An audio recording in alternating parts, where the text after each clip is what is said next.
Good evening, and welcome to episode number 104 of The Other Side of the Ball. Double A and Chris with you here again.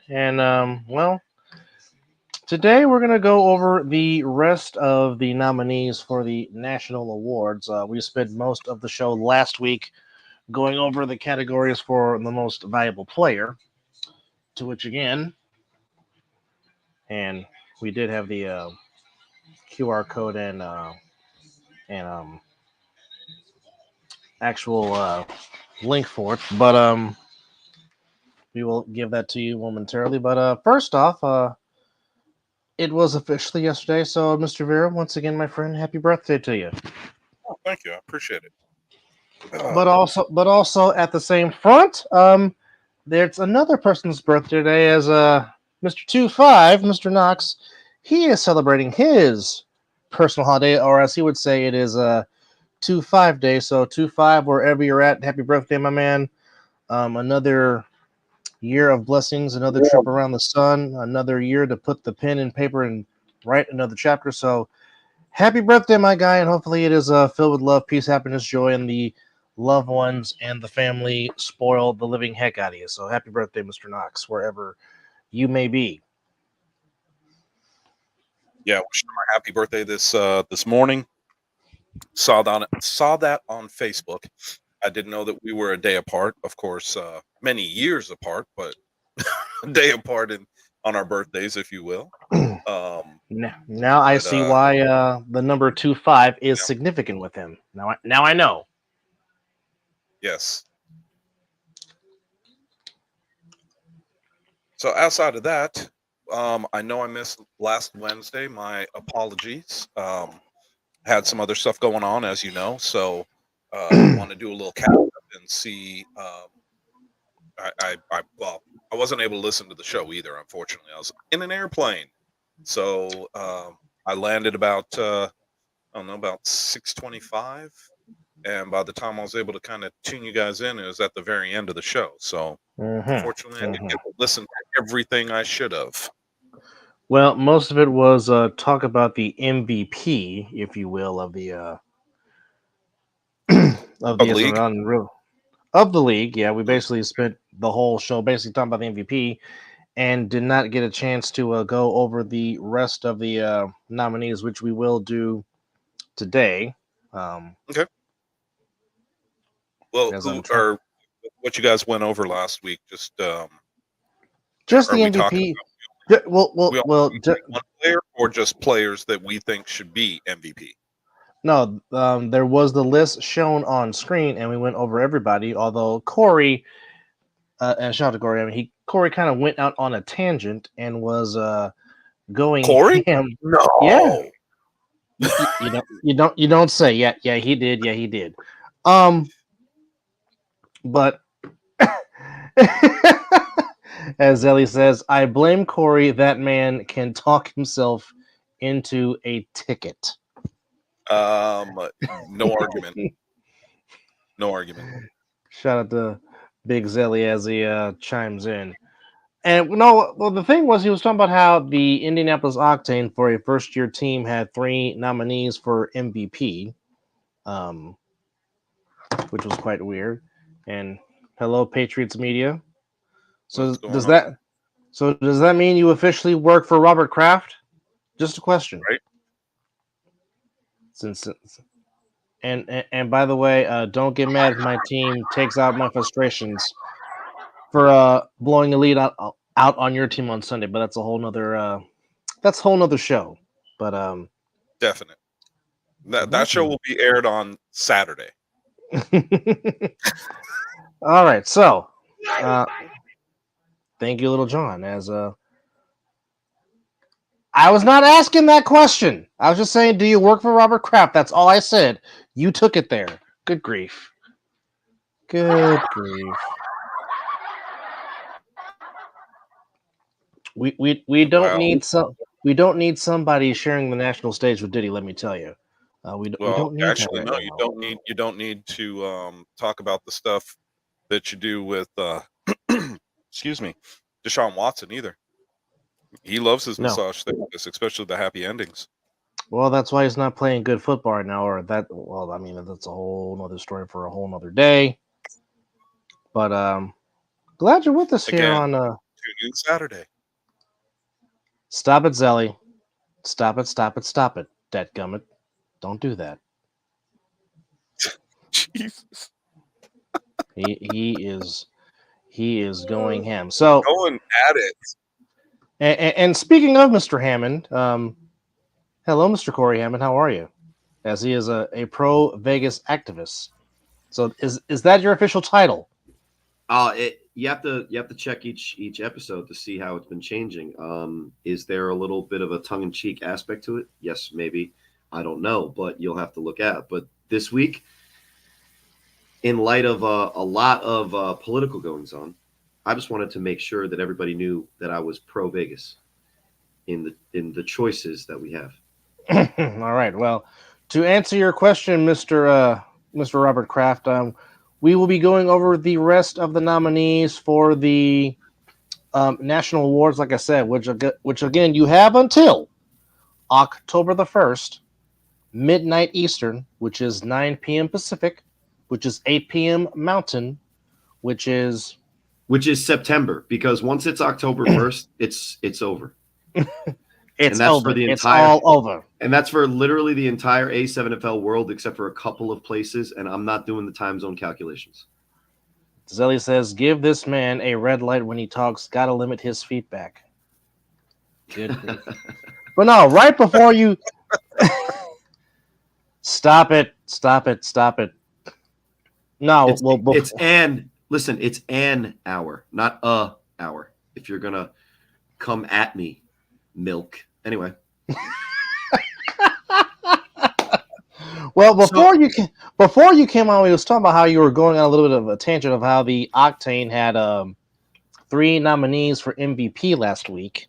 Well, do we want to just have a really quick discussion on kind of and let at least our fans know on the other side of the ball, and shout outs to our fans and tell everybody to watch. Come on. This is the 2 shows, last show and this show, that there's actually something current and new to talk about in the A7, so you might as well check them out. Let's just pull back the curtain a little bit on how we're making the choice of who's nominated. Because it's not just a couple of guys in a stank ass room going through film for hours and hours, and then we bring up this list. It's division owners, division managers are putting forth their nominees, and the Indianapolis division was able to get their nominees out. If you noticed, there's 3 Indianapolis guys. There's a couple of Ohio guys. There's actually 1 Ohio guy for MVP. There are a couple of Northeast guys, and then there's a couple of Vegas guys. It seemed like there was an imbalance, but that's how the numbers got to where they are. I think the tangent that I was going off on is just the, run-of-the-mill, you better eat your lunch before you sit at the dinner table of the A7FL. And to be fair to the Indianapolis Octane guys, I watched a couple of their games. They had the Aldi's Trevor Lawrence at times throwing the ball, which was always fun to watch. But there's always this imbalance or this incongruity with the new teams, maybe new divisions. When they first jump onto the scene, is like, look at me, look at me, look at me. And I'm just going to be clear.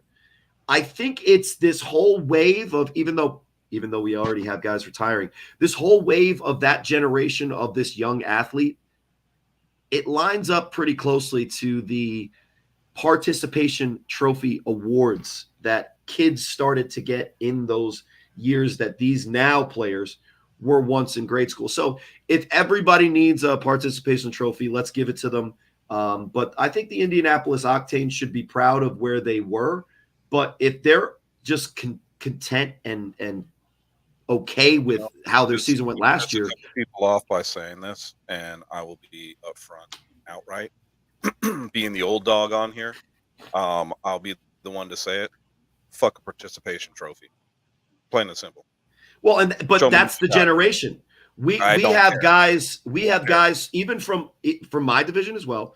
But there's guys in the Vegas division who want to have appearances on other side of the ball after, worse records than even I do as an A7FL quarterback, and after big losses, and they want the attention, and I get that. They want the attention, but I mean, if you want the attention, and I've said it on this show, you want the attention, no problem. I'll give you the attention. We will give you the attention, but it'll be the attention that is deserved. In other words, if you played like shit, guess what we're going to give you the attention for? If you played really good, and look, let's not lie to our audience, guys.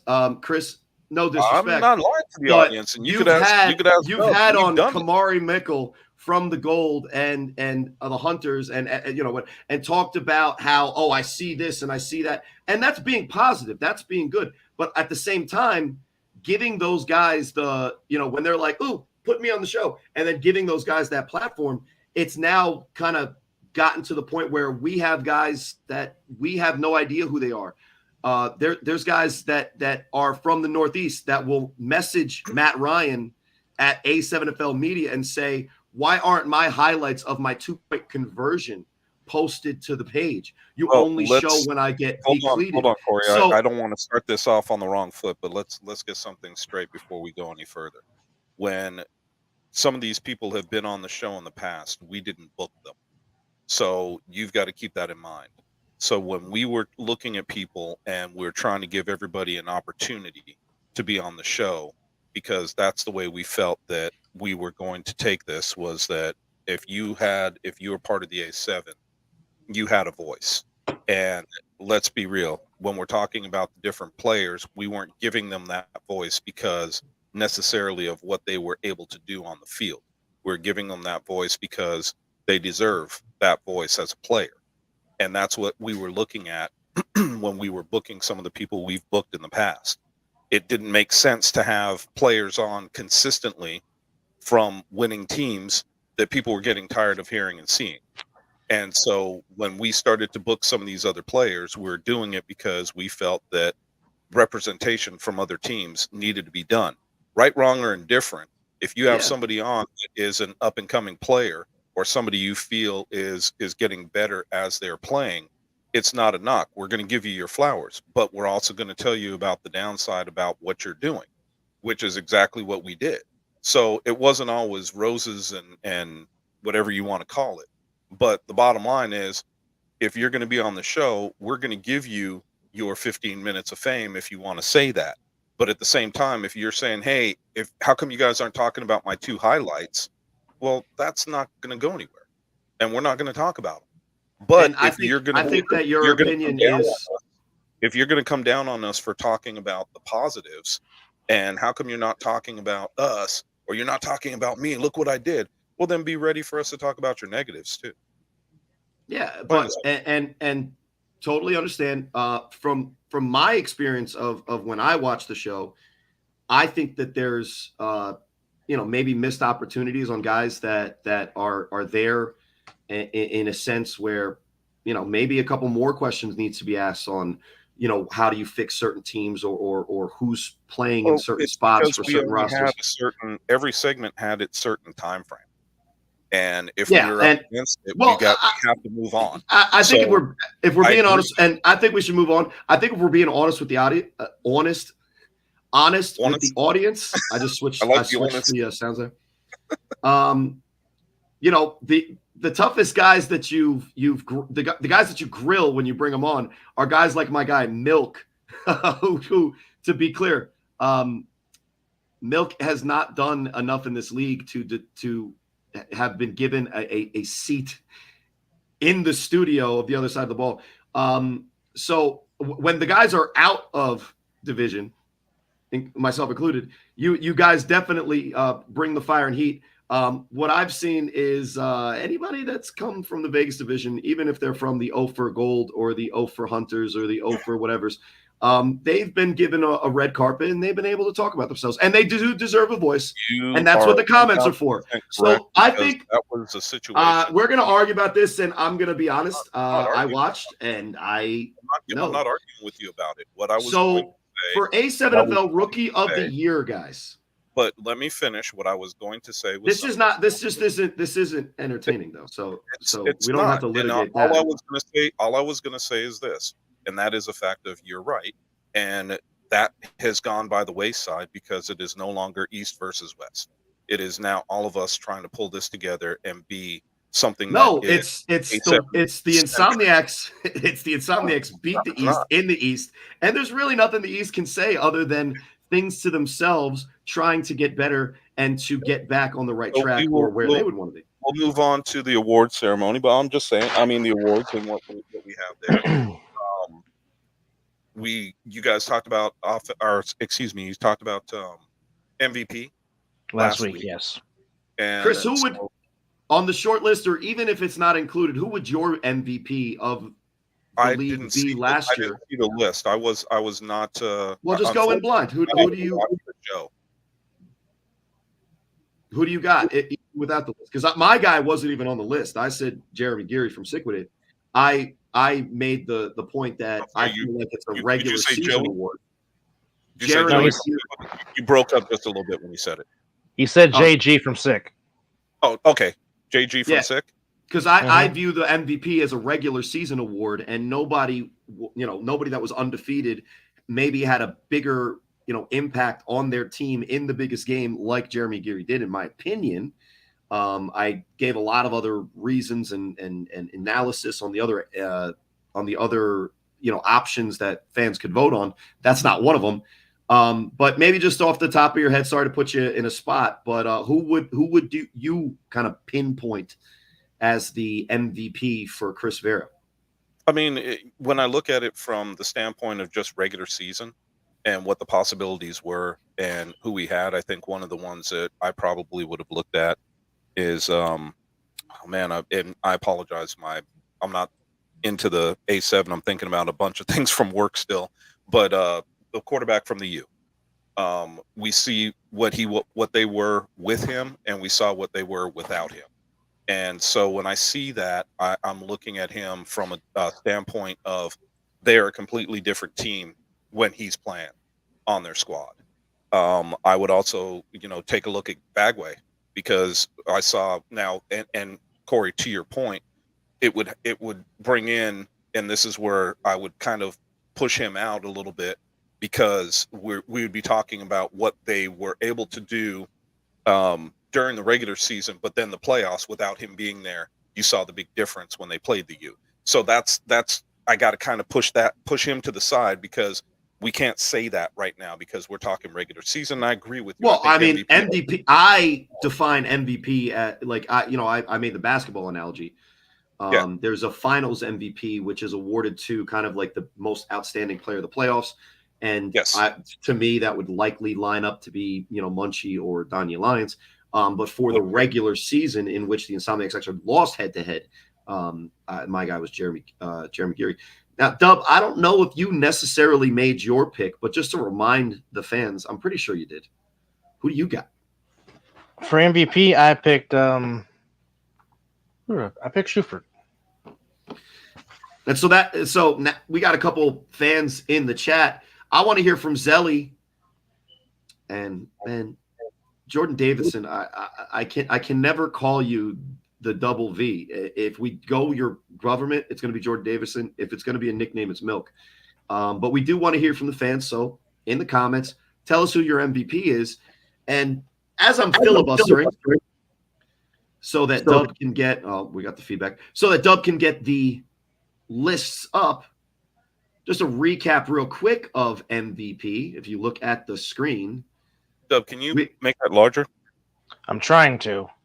Oh, gotcha. Okay. Yeah. It's tough to read, but if you're watching from your phone, you could squint. Yeah. So we got load up if you're watching from your phone though too. So we got, just to recap, we got 3 of the Octane as we talked about. Brandon Garst, Chris Butler, and James Mitchell, who, when we were talking about it, Derek said he would probably zero in on Mitchell of the 3. But then you got linebacker and, guys, regular season quarterback Deontay Henderson from the Nightcrawlers, Danya Lyons, the hero of the championship game, Keno Thomas, the all-everything quarterback for the undefeated regular season Chaos, the Real Sin City, Chris. And then Sterry Codrington, Quattro, quarterback from BIC. David Tender, the very fun to watch rookie quarterback from the Animals. We got Munchie. No, not much more needs to be said. Sick with it either. Yeah, Darren Palmer is the last name, and to round it out, OG Buck. So fans, you know the thing. We didn't put up the little QR code, but hey, it's A7FL. Correct me if I'm wrong. It's A7FL.com/2024 vote. Awards-voting. All right, let me just not mess this up. This is kind of an inside joke with Matt Ryan, but let me just pull it up so we don't mess it up. Anyway, that is exactly what Dub said. So that's the MVP, and I think last week's episode really covered that. I wanted to get Chris's take because he wasn't here last week, but that kind of leads us to where we left off last week, Dub, is talking about some of the other awards. So I think one of them that's really interesting to me, and if you talk to my compatriots on the 3-on-1 podcast, Rookie of the Year seems like a list that a lot of people deserve to be on. A lot of people were not necessarily included. But there is a lot of talent on this list, and it just goes to show you the future of the A7FL is super bright, even with guys like Curtis Pac-Man Jones retiring. So when you look up and down this list, I think there's a lot of names that deserve the attention, but it'll be interesting, guys, if you have guys off this list that are not included that you would include. But to start off, Dub, who's at the top of the Rookie of the Year list? That would be from A7FL Awards. That would be from the Insomniacs. Jeremy Dark Kent Reeves from the Insomniacs is the first name on the list. Now, you guys are the more expert analyzers of the Insomniacs. What is your take on really who he is as a player? He's the linebacker, right? Correct. He plays the middle. And he really filled Tone's shoes, and to my knowledge, at least in the film that I watched, and the kind of opinion of his head coach, he did so quite well. No, he did. He definitely carried the load playing middle, and definitely was a huge help when AJ was hurt. Obviously, not having Chris McWilliams for the whole season, he stepped into his role very well. Definitely has the ability to play sideline to sideline, is very physical, and is just very, very stout in the middle, watching the middle, playing that kind of that Mike linebacker role for the defending champions this past season. It has decent coverage skills, too, because they did ask him to cover the slot receiver from time to time. Yeah, and what I saw is, especially as a defender, he did make an impact, especially when you consider Dub, what's the term in baseball? It's the the comparison to the mean, like the wins above replacement, the WAR. The WAR, yeah.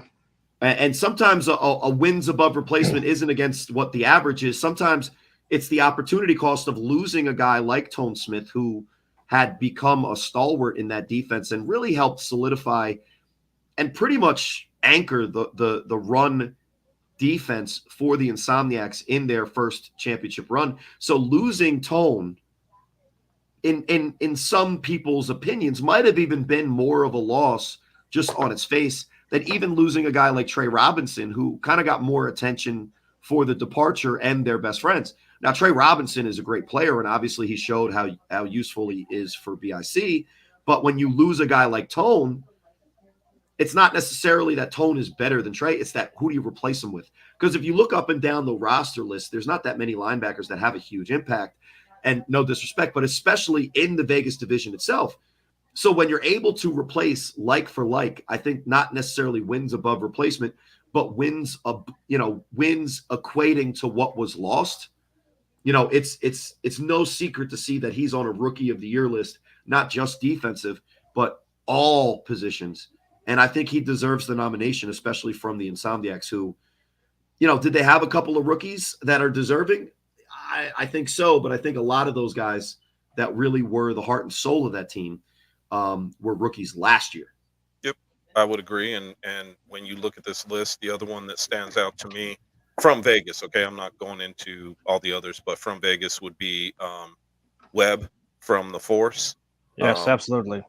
That kid was very impressive in fall brawl last year, and then when he came into playing in 2024, he picked up right where he left off.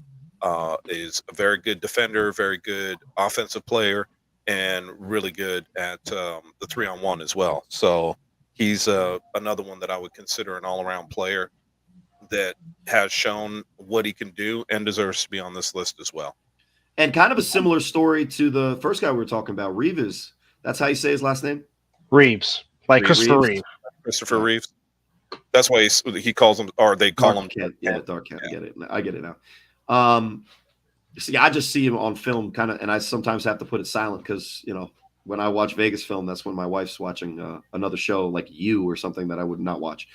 But Jaden Webb, it's a similar story, I think, to the linebacker situation in the Insomniacs, because who did the Force lose at the wide receiver position to stick with it from last year to this past year? Curtis and Jones. it's a guy we've been talking about who just hung it up after a really, really long career. Curtis Jones. So not having Curtis Jones, who was in essence their go-to playmaker at wide receiver, the Force actually looked at times like they were more capable of making that dangerous big play in big situations. And not that Rock Briscoe to their other quarterback or going from Jones to Webb, was a loss or a net gain, but it certainly wasn't a situation where Webb was exposed. I think Webb is the kind of player that, as he continues to develop and grow with his quarterback, they could be a dangerous team to watch. And I think the Force's ceiling is tied to the ability for those two guys to make a huge impact on the offensive side of the ball, because the defense for the Force has always been pretty close to being good to above average. If their offense becomes explosive, that's when I think that they can take on the top two teams in the division.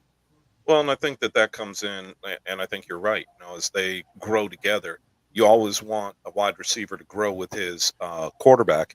And as they start to grow together and understand what the defense is trying to do to them, I think you're going to see more big plays out of the two of them. And Jordan Webb has given him, or Jalen Webb, excuse me. I'm reading Jordan's post and I'm thinking about him, but Jalen's given his quarterback a lot of ability for more targets and a lot more opportunity down the field than what he's had in the past. And Dub, you actually, a guy on this list, I believe, you had as one of your potential MVPs from the Vegas division. You want to give us a little bit of Lugo talk? Oh, man. I mean, like I said, Lugo changed the dynamic for Sickwood this past season because he has played with JG for a long time, going back to their days in Fleck, and you saw instantly how Lugo protected the blind side and how JG had a lot more time to throw. Again, you go back to those two plays that they made in the Week 5 game against the Insomniacs, the throws to Walker, the throws to Curtis Jones to seal that victory in Week 5 because of the great protection that Diggs and Lugo had up front.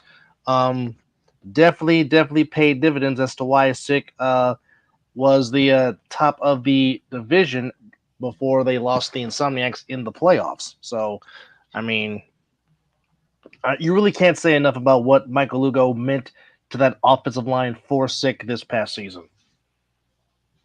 Well, and then if you round out the list, we got a couple the couple of the guys from the Octane, well, all three of them, again, making their appearance just as redundant as possible over and over again. We're going to have offensive guys on the Defensive Player of the Year list from the Octane. And by the way, I both mean no disrespect, but copious amounts of it. But then it really comes down to a couple guys for at least rookie that I think are interesting to talk about in this list. Two of them exciting guys from the same roster, and that excludes a guy that was a wide receiver for them in Manny Diaz, a corner for them in what was the kid's name? Number 14, Epps. And that's the Animals star running back and star quarterback, David Tender, DT. And Quani Morgan, my goodness. Quani Morgan, who is listed as Rodney Morgan. So again, I don't know what the government situation is there, but it's the same guy. I think it's just, a speak to text potential typo there. But and Milk from the chat, he said his rookie is Quani. Now he said Rodney, and he's just reading off the list. There it is. I got to keep looking above this guy. Look, he's got the face on though. So that's interesting. But let's talk about Milk. He said Quani for rookie, Tender for offensive player of the year. I think that's interesting how you're playing the game there where you want to give two guys an awards. I like sometimes when leagues do that. I hate most of the time when leagues do that because then it's not honest. But if you guys had a take on either of those guys, of the Animals, what's their rookie of the year for just their team? Good question. I mean, they both had their coming out party, albeit in a loss, but they had their coming out party against the BIC to where they put up 68 on the eventual representative. Fun, it was a fun game to watch. That was fun. Considering the fact that the BIC spotted them a 14-0 lead in that game, but just the Tender to Morgan combination was just poetry, like JG to Darren Palmer or Sterry to Shante or Scooter to Munchie. And what Quani also did was added, I think it was 3 returns. Correct. For touchdowns. And so they were doing it together. They were doing it separate. To me, I don't think there was a more exciting player to watch last year in the games where he was like on fire than David Tender. There's guys that had better statistical seasons, more consistency, more wins. I don't think anybody was more electrifying, especially at the quarterback position, because what he had to do week in, week out was combine all the skills necessary for a quarterback to succeed, including the confidence, moxie, and to be frank, the we'll say the sack that carries the balls, right? The equipment that you use to carry the footballs in. You could pause me. You could whatever. Do it in the comments. I think that when you're talking about these two, one of the things that comes to my mind is who is throwing whom the ball, right? So I'd have to go with David Tender. I thought watching him play and seeing him never give up on a play was just next level. This kid is, I think, the real deal, and I think he's just going to get better every season that he's out there playing. The question mark that I have for any kid that we see for the first season do something like what David Tender has been able to do is, are we going to see that consistency out of him? Are we going to see him kind of get better at what he's doing as a quarterback? And to see him extend plays and get the ball downfield was very impressive. I think that it is something that if I've got to look at and I've got to say, okay, rookie of the year from this, because Corey, I'm answering your question, from this team specifically, I would have to go with DT. Yeah, I would probably agree. But even on the plays where, Quani Morgan's not involved, David Tender sometimes was running it in for touchdowns. But also on the reverse side of it, Quani Morgan was also a pretty darn good defensive player, and his return game, I believe he's on this list as one of the returners of the year as well. So interesting there. But I think, not to disrespect the other guys that are on this list that we didn't talk about, specifically Rice from the Watchmen, the Octane guys, and Lovett from the Heist. Mo Lovett, the quarterback for the Heist, who had a good start to the game against the U in the national game that we saw him, had a great season in the Ohio division, went missing a little bit against the U. A lot of guys have done that before. I have done that before, not in my last 2 games. So no disrespect there, but I think he deserves a nod here, maybe above the Octane guys. But if you guys were to look at this list and say that somebody's missing from there, or say, what is wrong with this list? What do you see as the one glaring issue? Because I know I have one. And who do you have as the one issue? We talked about him as an MVP. I don't think he's an MVP candidate, but the fact that Dave Valley is not on this list, no disrespect to the offensive line guy that is. Dave Valley, to me, when you look at what BIC was able to do this year versus last year, their main issue that I had with them, not this past season in which they lost to the Insomniacs by 1 point, but the season before, which they didn't even make the Northeast final, was their offensive line. And when Dave Valley came in, he brought a presence to both the offensive line and defensive line that I have not seen in a rookie year since, I don't know, as long ago as maybe Kenny Mack coming in last year. But the fact is that when you watch when you watch Dave Valley on film, he was going against guys in this league that have made a name for themselves, embarrassing every offensive lineman in front of them. And those guys were the ones that had to scroll past clips on Facebook because they were getting pancaked by the new guy. And even though Dave Valley is one of those older rookies, he's almost like David Quaid's age rookie in that movie, The Rookie. I don't think anybody had a bigger impact as a rookie on their team as Dave Valley did for the national runners-up in BIC. Very valid, strong point. Chris, if you had a vote, who would get it? Which, by the way, if you go, folks, to A7FL.com/2024 awards-voting, you can cast your vote up until October the 1st. So vote. So you're asking me who I would have taken as the rookie of the year? Who's a rookie of the year snub is where we were at. Who do you think that's not on this list that probably deserves a mention, considering there's 3 Octane guys that most of us have never heard of? I'm just gonna keep throwing shade their way. They'll come back ready to go next season.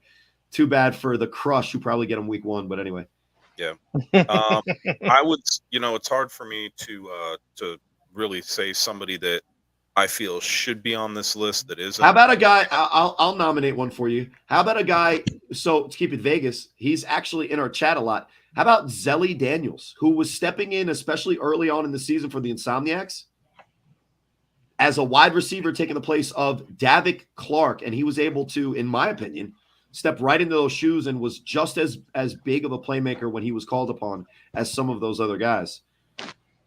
Well, what about Juice? Was he a rookie?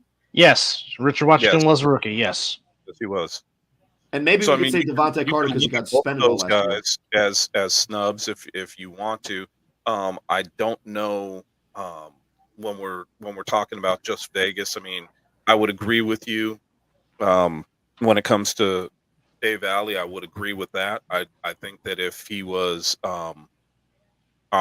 obviously he's not on the list. So yes, I would look at him as a snub. I would look at Zelly as a snub, and I would look at Juice as a snub too. All 3 players could be considered exactly that. And my question mark is, if we're looking at who put these guys on the ballot, my question mark to them would be, why were they overlooked? Well, when you're only doing 3 guys from the Northeast and you're including 3 guys from just the Octane, the 3-ish guys from the Northeast were Rice from the Watchmen, Kwani Morgan, and David Tender. Look, running backs and quarterbacks do get the nod sometimes in those instances. I'm pretty sure Rice was a mostly, trench guy for the Watchmen. So I mean, listen, Dave Valley was the 3-on-1 pick for Rookie of the Year. I'll tell you that, talking to Matt and Rob about what they thought about this list. And I saw a lot of Facebook groups in the Northeast centric that even, guys that, lost to him or got blocked by him were like, what are they doing, not including him, and specifically all these Octane. And then you got I think it's Gabriel Y from the Why Ghost. from the Ghost? Yeah. He's the guy that was in the WWE training program. Yes, he was.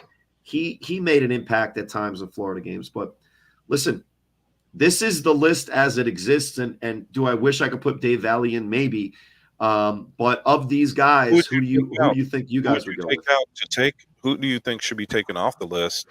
I would take out all three of the Octane guys because I've never heard of them, and I would throw. I would probably throw Juice and Dave in there. I would keep on Chris Butler because Chris Butler did make some outstanding plays for the Octane. I watched a lot of their games during the season. I do remember him. But I'll be honest. Butler's one of the Octane's top players. I probably would leave him on. If anybody out of the contingent of the Octane, I leave Butler on for sure. But I'll be honest, in that Ohio division, I saw the backup quarterback who was a rookie for the Chaos, Seth Kozak, look like a better player at times than some of those guys. I saw the Octane's quarterback look pretty good. I saw the new Crush quarterback look pretty good. I saw Amatrice Hall make a lot of big plays in big-time situations. I'm pretty sure he was a rookie. So, again, I'm going to keep harping on the Octane because of the simple fact that around the league, very few guys know all three of these guys and what they're capable of. That's maybe something that we should work on as a league to get those guys out there for guys to be exposed to. But if they didn't make the playoffs out of the Ohio division, then before we start giving them out awards, maybe they should beat the Heist and or the Chaos that don't exist anymore. And I mean, listen, that's the list. Who you guys got? Because if you're like Jordan in the chat, or you're like Chris and Dub who want their voice heard, you can go to A7FL.com. /2024 awards -vote. Yes. So I got it right that time. Just click the thing when you see it on Facebook or Instagram or Snap Reels or Tick Squares or whatever. Whatever you got. Who are you guys picking? As far as what? Well, since I mentioned him, I'll stick with him. I'll stick with Lugo from Sick. I think that's fair. To me, it's interesting because what do you think is it the best player to watch? Is the guy with the best potential future? I don't know. I'm quarterback biased. I'm going when you're looking at things from a rookie of the year standpoint. I mean, what's going on, Mizzle? How you doing, buddy? You're looking at what's up, Miz? You're looking at situations and you're looking at what a player can be moving forward again. And when I'm looking at some of these guys, one of the things that I want to see is consistency. And Lugo was very consistent with what he did. Folks, that's where you go to rock the vote for the National Awards, as you see on the screen. For those that are listening, once again, it is www.A7FL.com/A7FL-2024-awards-voting. So go ahead and rock the vote. So nice. Well, that's kind of the way I would lean towards things when it came to rookie of the year. I mean, it's like a one-hit wonder, right? We don't want somebody that you don't necessarily want somebody, and we don't know, obviously. So we can't sit here and say, oh, okay, well, this guy or that guy is not going to be as good as he was last season going into next season. We don't know. But I mean, I think that there's, arguments that can be made for, I would say, probably the top 3 or 4 players of rookie of the year. And I would definitely say that Lugo is one of them. All right. Now moving on to offensive player of the year. Nominees are best news of this list, guys, is there is only one Octane member.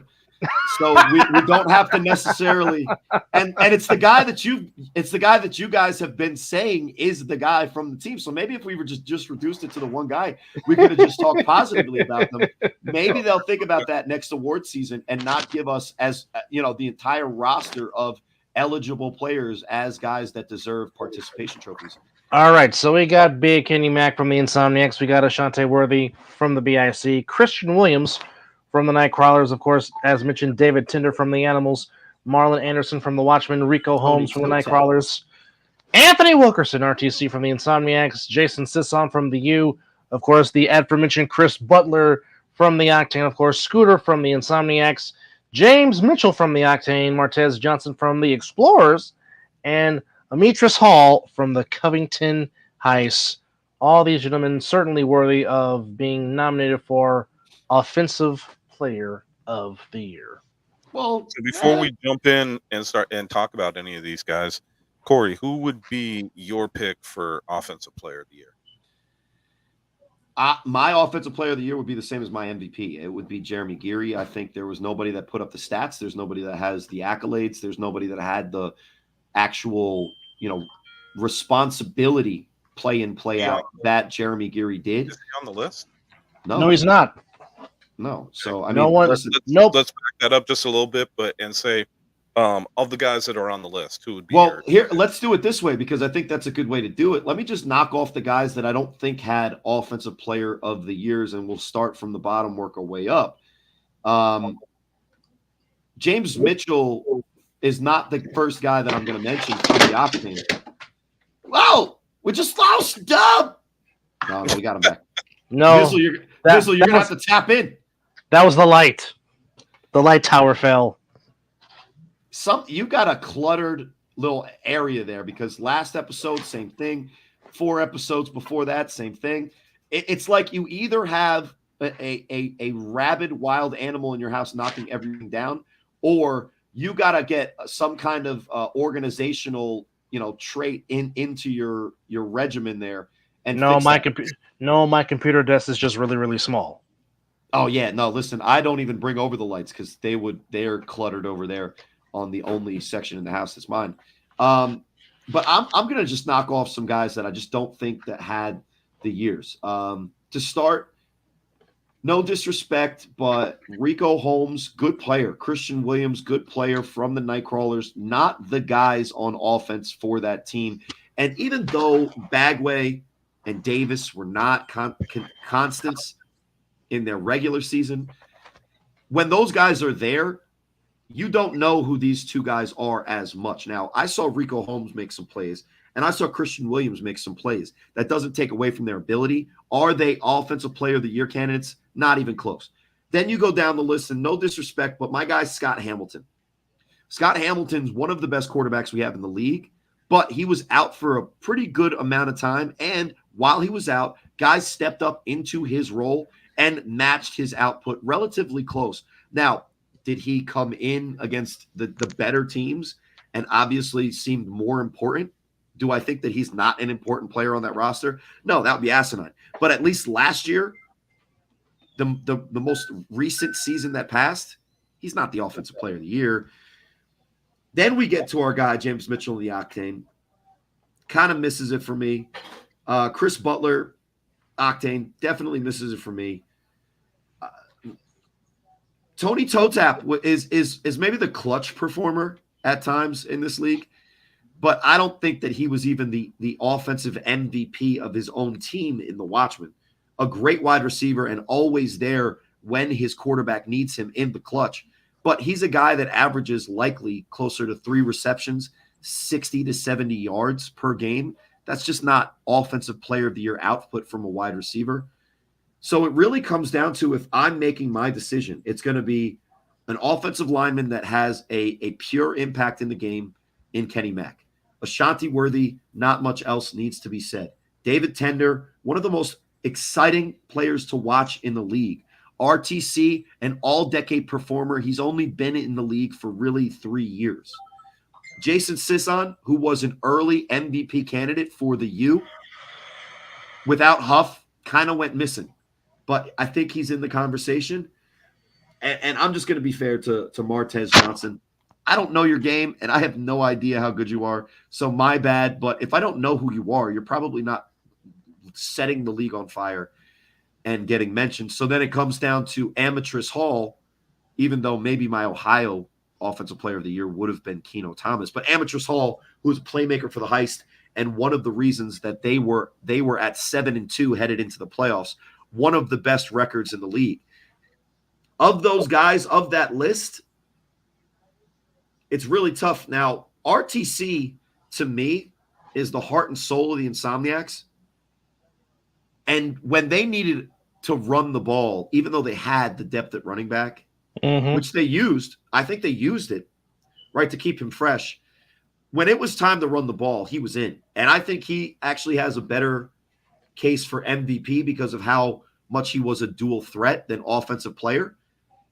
In a similar instance, I think Ashanti Worthy is more of that returner, offensive playmaker, maybe MVP. But when you look at his statistics, Sterry actually spread the ball out a little bit more this year than usual. And even though he was the guy that was getting other guys open because of how much you had to pay attention to him, and he could turn almost any play into a highlight. As far as the actual output, that's why I chose, not from names on this list, Jeremy Geary. Cizon, once Huff was gone, I don't think he's the guy. So really, when it comes down to it, I think Kenny Mack, it's hard to argue because when he's not in the game, the Insomniacs don't look as good as they do offensively when he is in the game. And you can clearly see how he moves the defensive line in front of him, whoever it is. And there is an attitude that he brings. A lot and of why nastiness. not? And listen, why not give it to an offensive lineman in Thick Boy season A7FL? So I would say the fact that I would agree with the analogy that you gave. My thing that I would say that when I see guys not on the field and notice a difference, I would say that there is a big difference with the Insomniacs when Kenny's not in there, and there's a big difference in the Insomniacs when RTC is not in there. And those two players are guys that I'll notice, and if they're not in the game, you see a big difference on that offense. Well, and to, that's to, go to ahead. compliment Go what ahead. to compliment what you said, Corey, you said that, well, if RTC is the soul of the Insomniacs, as you would say, then I would call Kenny Mack the heartbeat. Yep, without a shadow of a doubt. He's the one that anchors that offensive line. He's the one that really talks. You can hear him when he's on the sideline. You can hear him talking to his guys about how they're going to block if there's something off.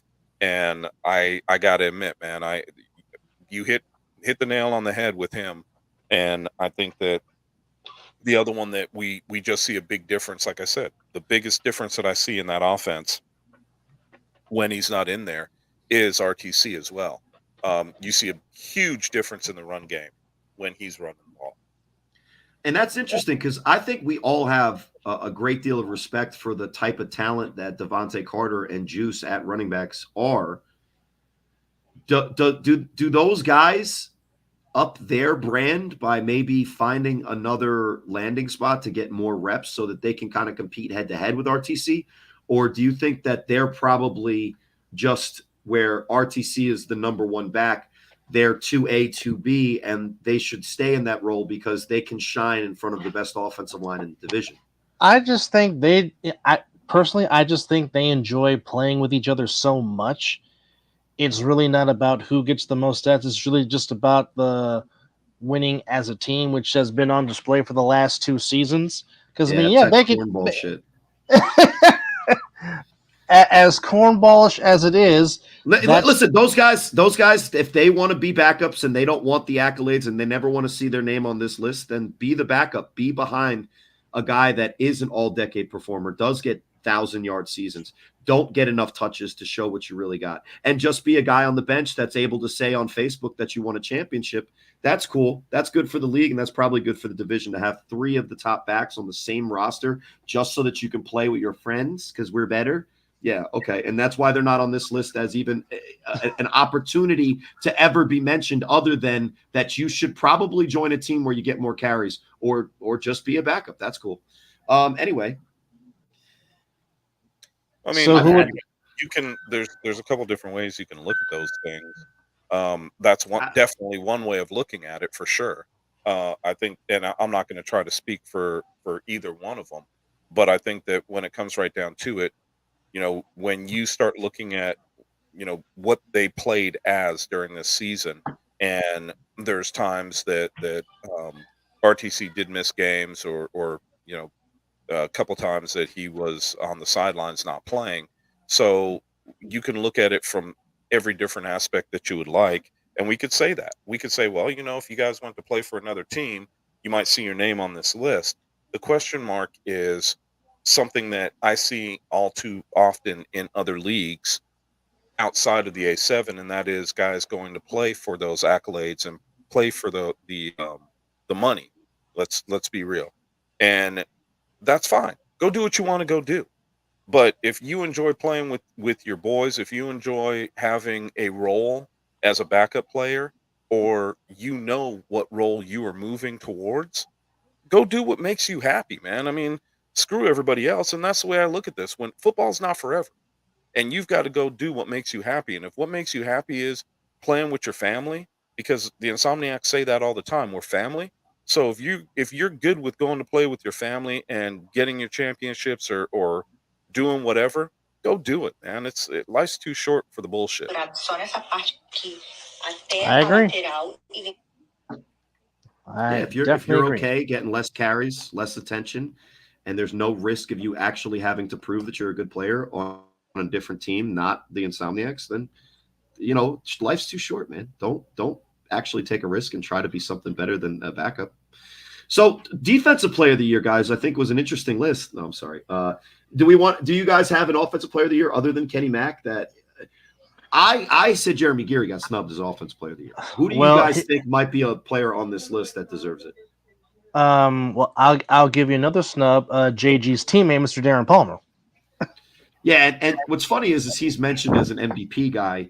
Yeah, I don't even think Lavish T is mentioned, from the division as an offensive player of the year. And by the way, if you guys haven't noticed, I'm wearing my Lavish T Lord Tenyon Uzue shirt. Represent for my guy. That's an award that I don't think exists since Comeback Player of the Year, and hands down, I'm not even letting you guys argue it. It's Tierre Edwards Lavish T, and you're not even allowed to have a separate take. But yeah, I think Offensive Player of the Year. Looking at the list, a lot of great players. If you just want to be spicy and just say who was the most fun offensive player to watch, I think a lot of people are going to say David Tender just for the sheer, just pleasure of watching him play the football. Watching him play is fun. I would agree. It's just, and that's kind of why Mark Bagway won last year, right?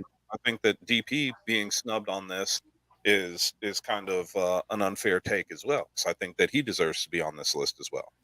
For as potent as Sikwit's offense been, not only this year but last year, for them to not have an offensive player of the year candidate, you can understand why. You can understand why there's been a lot of grumblings around the league for guys that are insiders, guys that are players, and it's not just that, but it's like, what are we talking about here? But anyway. Help us rectify that. It's A7FL.com/A7FL-2024-awards-voting. Do the thing. Defense. And the nominees are Jordan Ash from the Columbus Explorers, Calvin Lamback from the Watchmen, Chris Cunningham from the Insomniacs, Dewan Williams from the BIC, Deontay Henderson from the Nightcrawlers, Isaac Negron from the U, Brendan Garst from the Octane, Javi Grace from the Chaos, Dion Southern from Sikwit, James Mitchell from the Octane, Danye Lyons from the Insomniacs, and Hancock from the BIC. I'm not even going to try to pronounce. Sire. Thank you, Mr. Hammond. Sire Hancock from the BIC. Little known fact. I recruited Sire to the Renegades before BIC snatched him away from me. So shout out to Sire. He had a great season at corner because I told him he would not get one rep at wide receiver at BIC, and that proved true. He would have played some wide receiver for the Renegades. Anyway, he's on the list, so he doesn't fall into the running back category that we just talked about. But defensive player of the year, guys, I think this episode's quickly dwindling down the sands of time, slowly sifting away from the top of this hourglass. But I want to just say this. a lot of me coming on the show has been mea culpas, right? My bads. I talked about Leave It to Beaver Chris Cunningham like he was just another white dude in the way. Let me tell you something.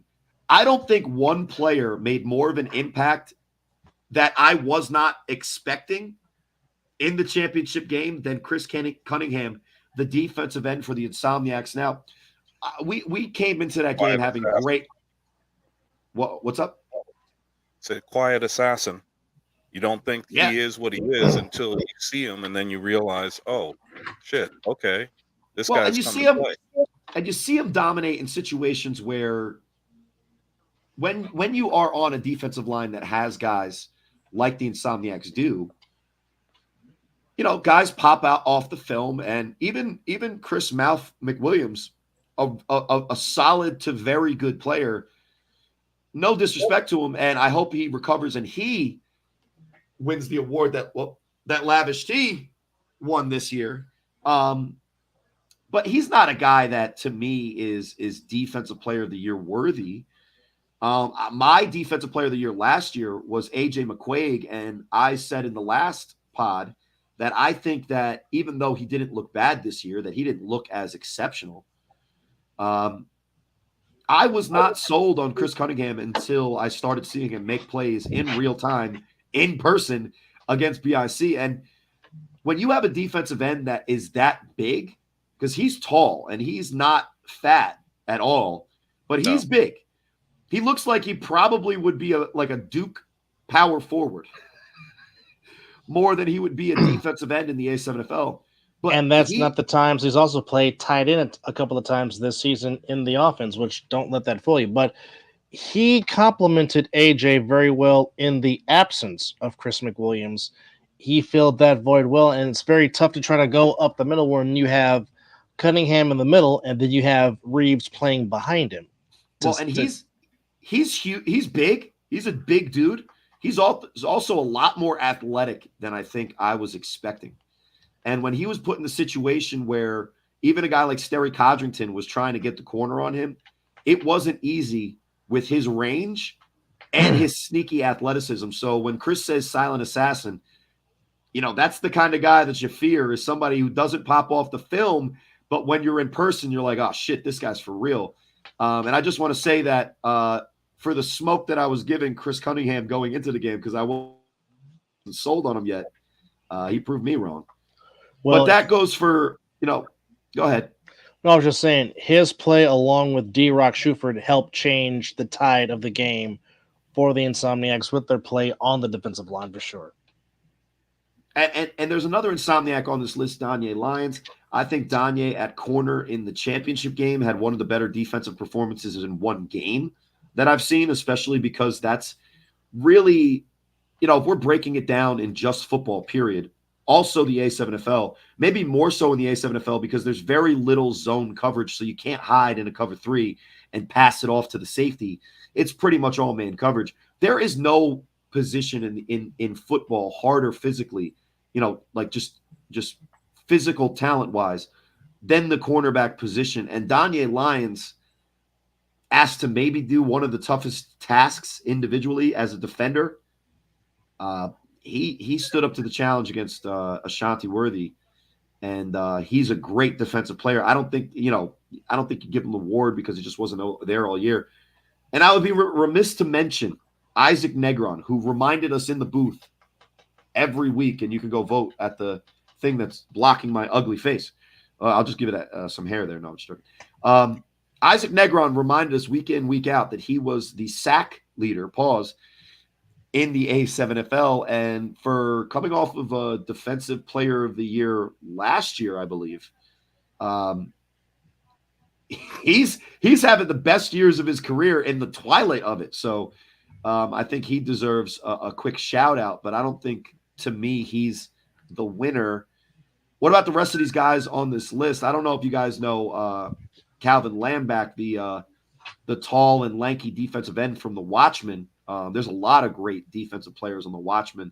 It's interesting that he was the one chosen, and deservedly so, even though there's a couple of names that could have got that nod.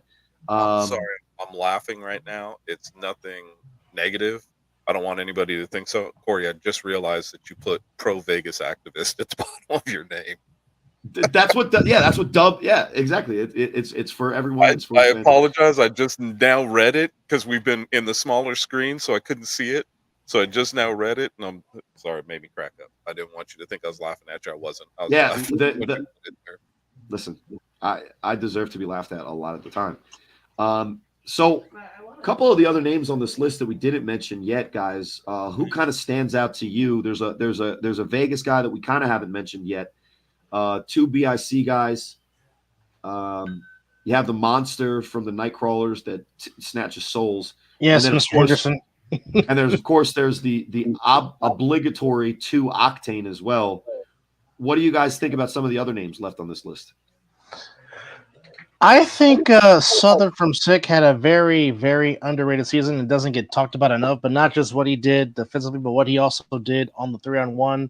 But also, I think that he and his counterpart, Justice Shepard, complement each other very well in the secondary. But I think another person that should get some honorable recognition, and Corey, you had mentioned his name earlier, is Tone and what he did for the Force on defense, helping setting the tone for them defensively and just being that solid rock, that solid leader for the Force defense. I think really should not go not mentioned in this category. Setting the tone, if you will, right? Indeed. Chris, who do you got, and maybe who's a snub? I think that when I look at this overall list, I kind of agree with the Deion Southern thing. I mean, keep in mind, obviously, with us watching these guys play on a regular basis, I don't think that he got the accolades he deserved. You saw him shut players down, and it wasn't done. It was kind of like your take on Chris Cunningham, right? It's silent assassin. He doesn't jump off the page at you when you're watching the game unless you're watching it live. Then he jumps off the field, and you really get to see what he's got. We all know what Danye's got, and I obviously no snub there. But I think that when you start to break this down, I don't know, man. There's nobody that I can say right off the bat is a snub off this list. I can say that there's guys that I don't think get the accolades they deserve, and deservingly so. They're on this list, but there's nobody that I can say right now that like absolutely jumps out at me that should be on here that's not.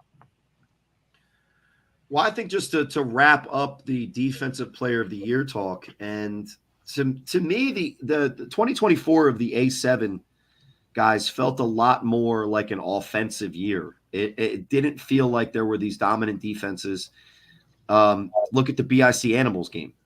So even the defense that had a couple of guys on this list that was getting games of the weeks, that a lot of people watched, I don't think defense was kind of the focal point of this season.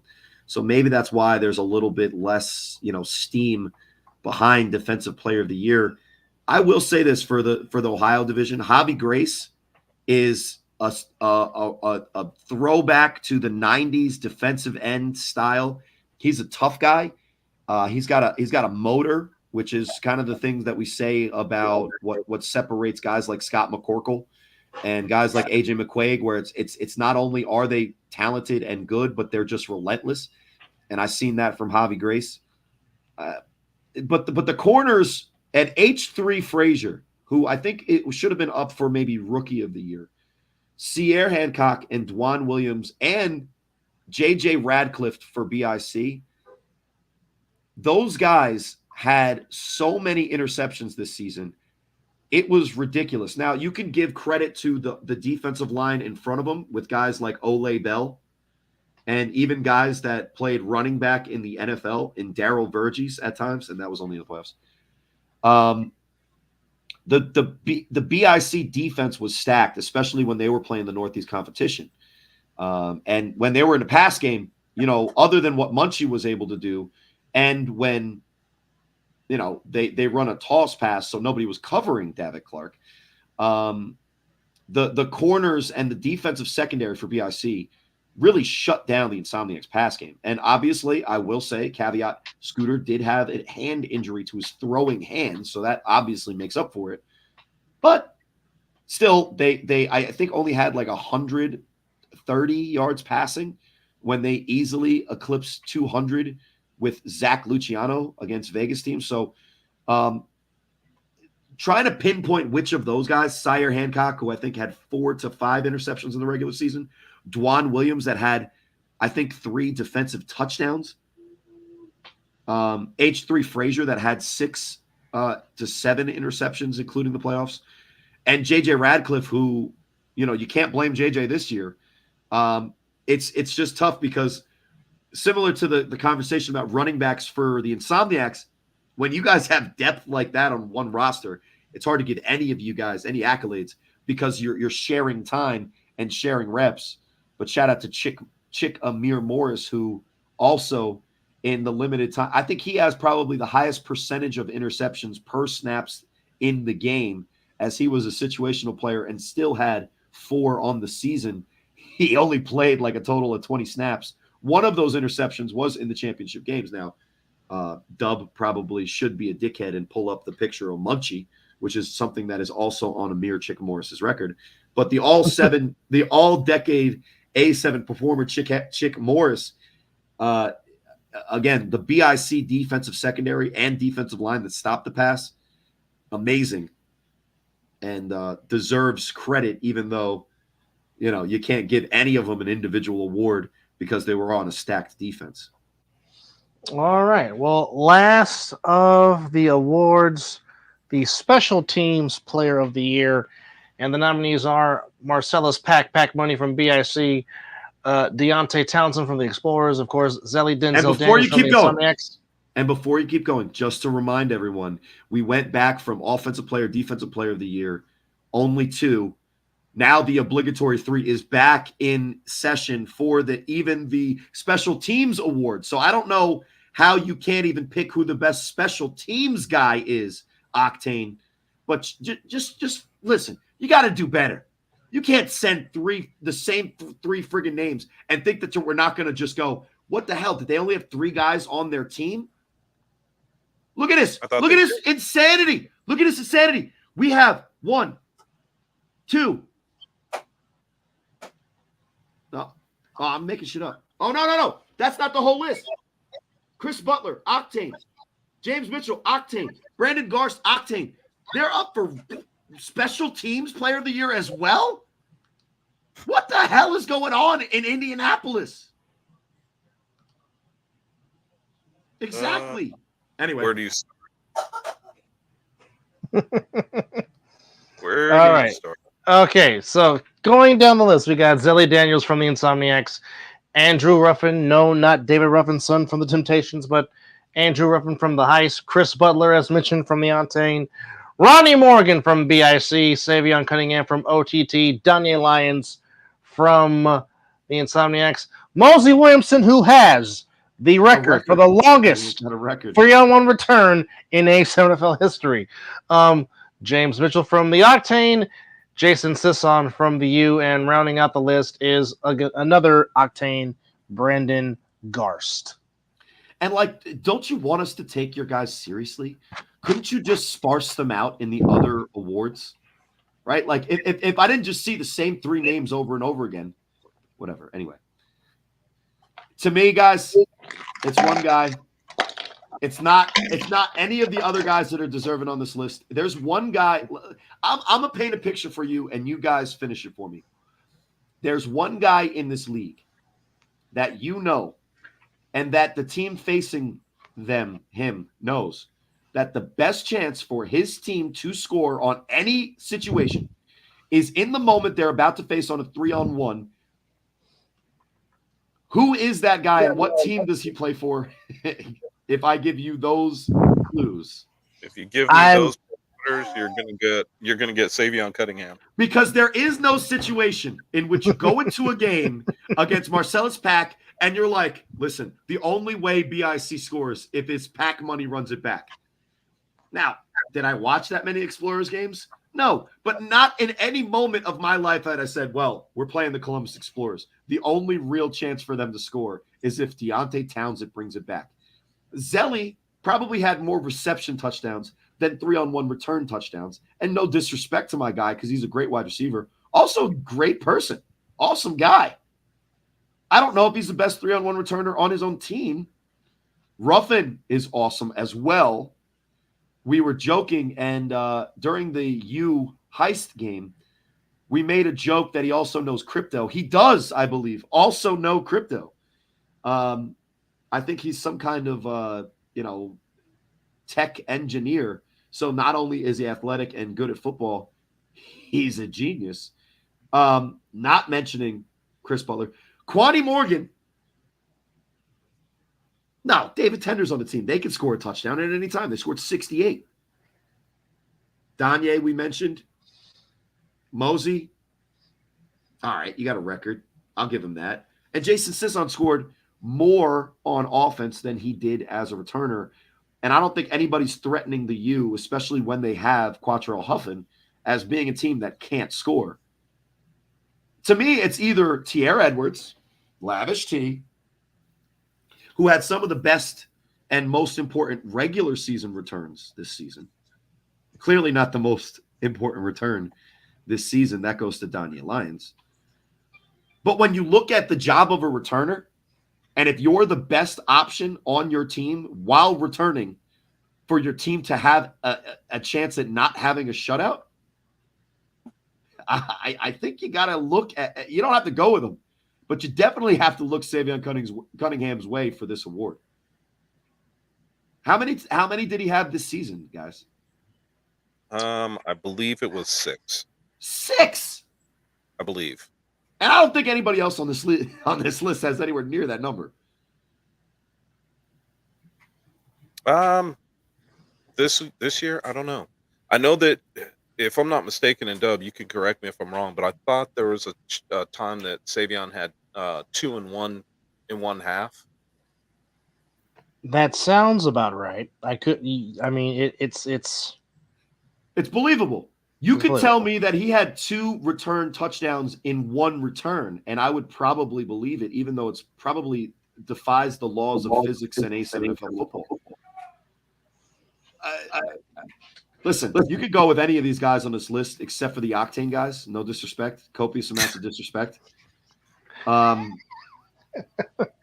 don't know how you could argue with my premise that Savion Cunningham as a returner is the best chance the OTT has to score.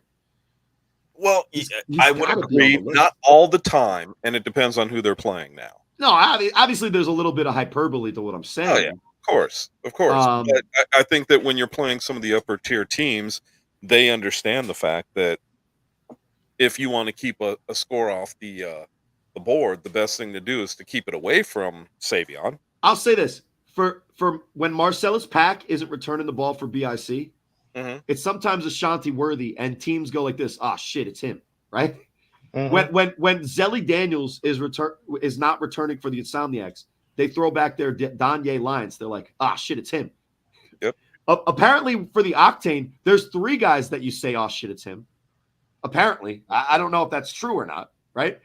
But when OTT takes out Savion Cunningham off the return, does the 3-on-1 – yeah, do you or do you not go like this?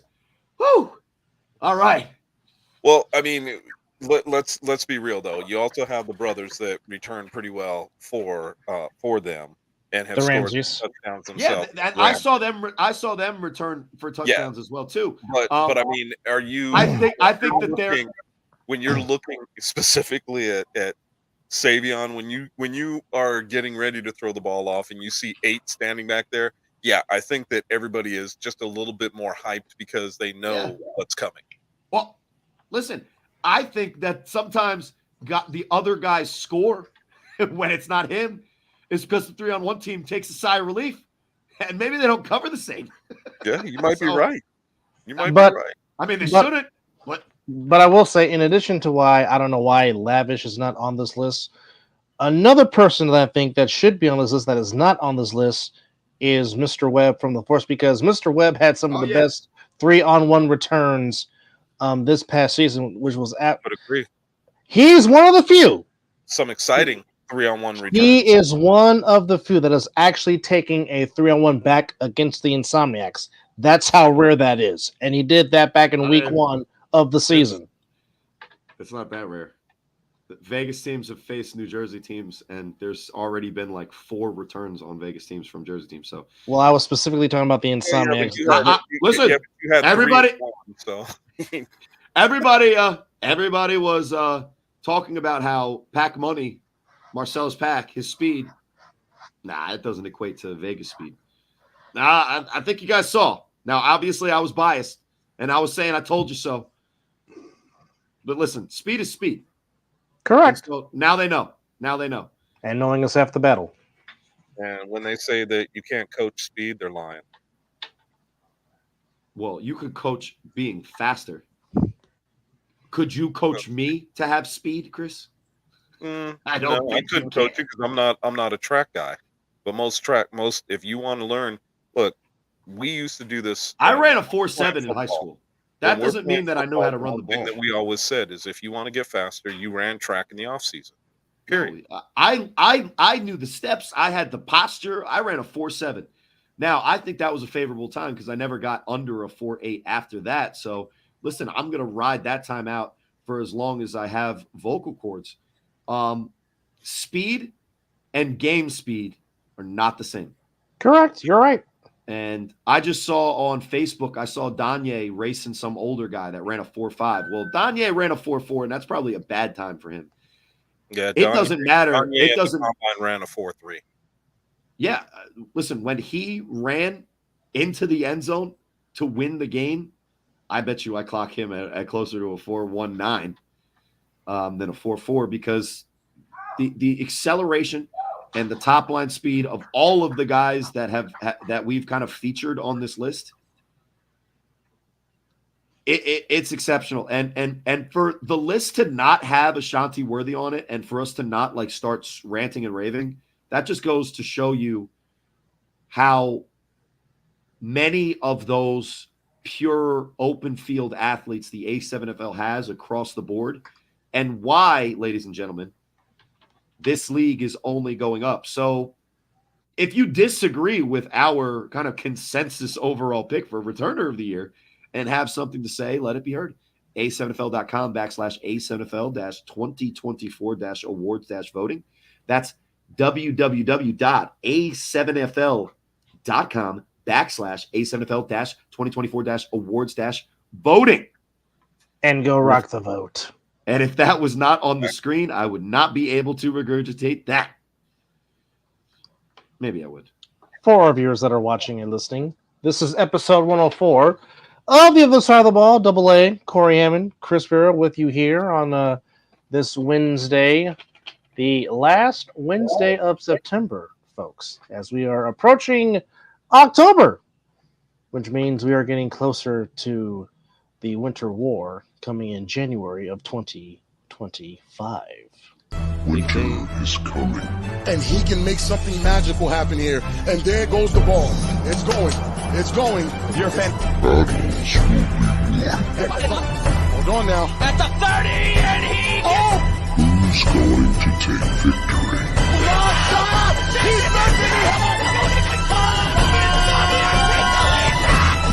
And that's what championship points matter.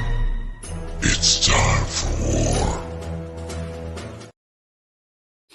Special thanks to EJ Wizzle from Creative Brothers Productions for putting it together. Now, if you want to play in the Winter War in January of 2025, all you got to do, scan the QR code and it will take you to register if you want to be a part of the Winter War here in Nevada in January of 2025. Big things. Now, just to be clear to the Vegas audience, that is the dominant win over the New Jersey team. All visual right there. That's how much of a blowout it was. There was nothing close about that game. There was nothing happening in that game that could have gone BIC's way for it to be a win for BIC. Vegas was clearly so dominant that BIC didn't deserve to even be at that game. And the Insomniacs had that win in the bag since the game started, didn't they, guys? Yeah. Thank Hello, you. Hello, Orange Cassidy.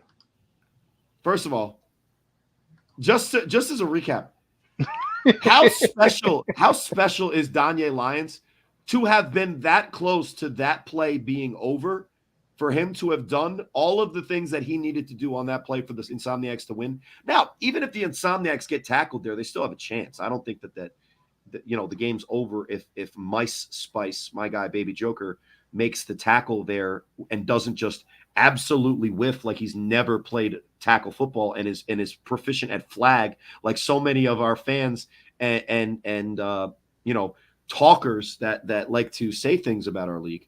But that's why you don't just go touch hips in the offseason. That's for 8th grade dances. If you guys don't focus on flag, you make that tackle BIC. But I don't know. It's just so amazing that what we got from that game was what we got from that game. And basically the main takeaway is my dumbass being biased and that Vegas is the dominant team that will never be touched, when that's how close it was.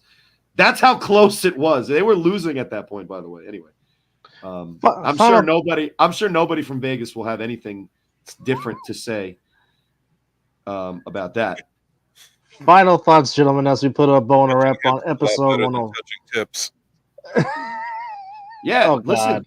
I don't know, man. If you're a flag player, that's a tackle and flag, and that's why flag is whack and nobody wants to watch it. And even though it's going to be in the Olympics, nobody's going to remember who the quarterback is if it's not Patrick Mahomes. Sorry, whatever your name is, 5'3", 130-pound guy. Good for you. Anyway, that's not my final take. I just wanted to get that in there. Well, go ahead and give us your final take as we put a bow and a wrap on episode 104. Comeback player of the year for me, Tierre Edwards, Lord Tenyon Uzwe, the sound Hashira. Touchdown breathing, first form, 3-on-1 return. Lavish T to there me was a comeback player of the year. I would agree 1,000%. Why there isn't one doesn't I don't know. I don't know if the A7FL wants to highlight guys who have been injured in the past. It happens. Let's face it. We can't walk away from it or act like it doesn't happen. Well, I agree, but I just don't think that there's always going to be a traumatic injury or a Devontae Carter situation. We don't have to get the specifics there. You don't highlight. Well, no. What I'm saying is that when you're talking about comeback player of the year, I'm talking about forget suspensions. I'm talking about guys that have had injuries that have kept them out, and sometimes they don't even have to be devastating injuries to keep you out of playing for a few weeks, right? Or if you get hurt in the middle of the season. And it just happens to keep you, because our seasons aren't that long. We're only 7-week seasons. So if you happen to get hurt in the middle of the season and you're out the rest of the season, come back the following year and blow up, dude, why couldn't you be? Why shouldn't there be a comeback player of the year? And we're at 80 seconds left, so I know how to be brief, even though I never am. By the way, I knew that if I said anything about flag, that comments would appear to try to disagree with my flag takes, because everybody loves flag so much. It's so funny. You guys are triggered like Donald Trump being talked about like cats and dogs and shit. But my last thing, I think, and then we'll leave it this.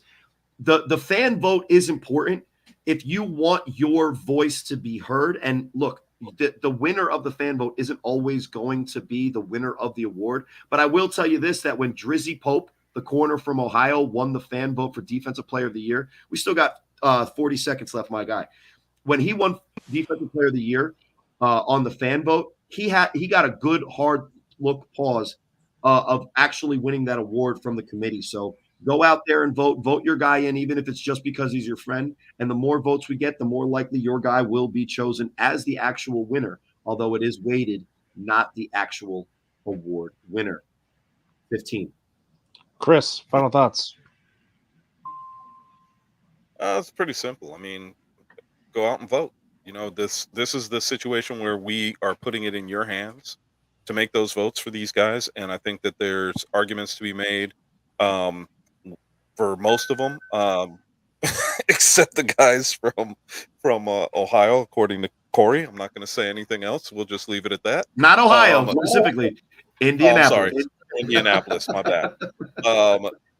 They don't count. But anyway, go vote.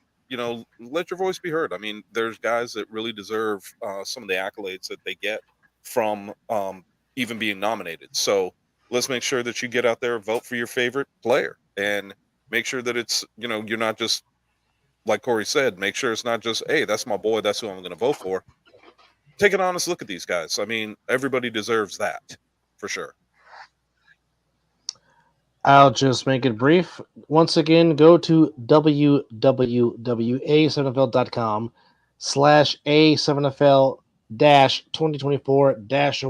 www.a7fl-2024-awards-voting. And again, one more time, my friend Chris Vera, happy birthday. Love you. Oh, it's your birthday? On My to the birthday next was yesterday. Happy birthday, chapter for bro. you. Thank you, and man. also to live at 25 Knox again. Happy birthday, brother. Hope you're enjoying your birthday as well. You too, Miss you Knox. here on the show. For Corey, for Chris, for everybody here on the Other Side of the Ball Network, we say thank you for spending your Wednesday evening with us. We will see you next week for episode 105, and we will see you on the others. Yes. And Ray Rich also says happy birthday. But for Corey, for Chris, Double A saying thank you for watching, and we'll see you on the other side of the ball.